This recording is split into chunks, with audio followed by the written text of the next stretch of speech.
While the majority of New Zealanders were immersed in World Cup fever as they prepared for that final game, the Christchurch Golf Club was in the midst of hosting the 5th event on the Charles Tour calendar, the United Fisheries Shirley Open. And the hosts were certainly happy to be in centre stage. It's huge for us. Sir Bob Charles is our patron. We managed to salvage from the clubhouse all his memorabilia from the Sir Bob Charles long room, and we just really want to get that up again. So for us, this is a huge event. It just shows that we can actually, any kind of distractions or any natural disasters we have, we can come through as a very strong United Golf Club, and we make things work around here. While the earthquake-ravaged clubhouse may have been a little worse for wear, the course was in excellent condition and the players were excited to be in the Garden City, giving something for Christchurch fans to enjoy. The defending champion Anthony Doyle was hopeful of making it 3 from 3 at his home event. Didn't feel any pressure for it. I just knew that if I'd stuck to my game plan and all the work I've put in, it's going to pay off eventually.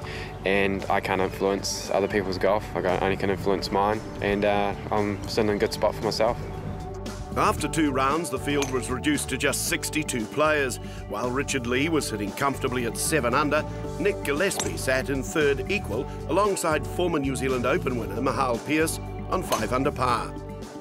The one to watch was the breakaway leader Scott Hill. He shot solid rounds of 68 and 67 for a 2-shot lead over Lee. The three continued to push each other, Scott Hill with an excellent approach at the 15th. Not to be outdone, Richard Lee hit back with an equally impressive approach to the same hole. And the final one to join the party, and seemingly just warming up, was Nick Gillespie. He had the closest of the three. As they closed out the round, Hill had lost touch with the lead with some uncharacteristic mistakes. Gillespie now looking the most dangerous. He was having birdies at 15 and again at 16. And then he stepped up to the next level on the 18th. This to take the lead. I blocked it way right into a cabbage patch and then slapped it out of there into the trap, and then got a good lie in the trap. It actually wasn't too hard a bunker shot, so I just thought I had to fly it on the green and hit a good shot, and luckily enough it rolled in the hole, so it was sort of a nice way to go to dinner and had for sleep on that, so it was good. Richard Lee turned up the heat with some impressive approach shots as he did his best to move ahead of Gillespie. But unfortunately, he couldn't follow them up with birdies. But he did enough to finish in a tie for the top spot alongside Gillespie. Mahal Pearce had a story much the same. He did enough for a 69 to finish 1 shot off the leaders in 3rd place. In the women's competition, Emily Perry from the Lockhill Golf Club held a slim 1-shot lead going into the final round. A determined Julianne Alvarez managed to square up the scores on the front 9. But she couldn't move ahead and had to settle for 2nd place.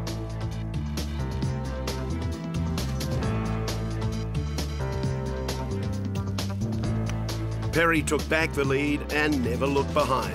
The 20-year-old finished 4 shots ahead of her New Zealand teammate. Her final round 73 gave her a combined total of 295.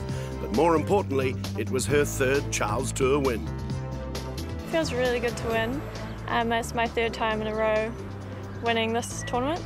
It was pretty tight through 9. There was hardly any shots in it, but she did make a costly mistake and I just carried on playing solid and yeah, I finished birdie par to win.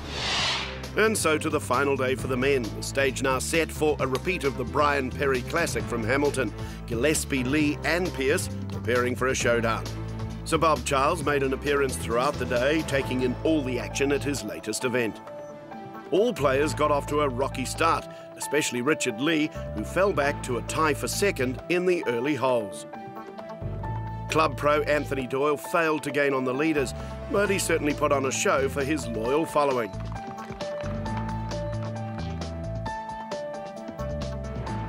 Meantime, in the Gillespie camp, there was a smell of victory.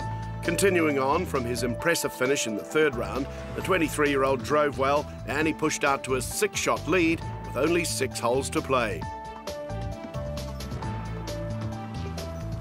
In many ways, his approach to 15 summed up his amazing run of form. Yeah, I sort of set myself the goal after 9 holes. I wanted to try to get to 15 under, so I just keep plugging away for that because there's a few good birdie chances around the back 9. I figured if I can put myself in some good places, then I get a few wedges into the pins to attack it. So just, yeah, kept trying to attack it and stay positive. New Zealand rep Vaughan McCall had a strong showing on the final day. He would take the honours for leading amateur. The frustrations continued for Mahal Pearce, but a birdie on the final hole secured him third-place honours. Richard Lee kept it together down the stretch, closing with a 75, one shot ahead of Pearce. Gillespie unfortunately missed his goal of 15 under. He finished with a 68, 8 shots ahead of Richard Lee, but more importantly securing his first Charles Tour win at the Shirley Open. Really happy with how things went today and pleased with the way I finished off the round, so it was good. The course has been great all week considering what they've been through down here with the earthquake and then all the rain on Tuesday, Wednesday, so no, the course has been awesome, weather's been fantastic and yeah, really enjoyed playing it. A confident showing from the young pro, capping off an impressive year, certainly a sign of things to come.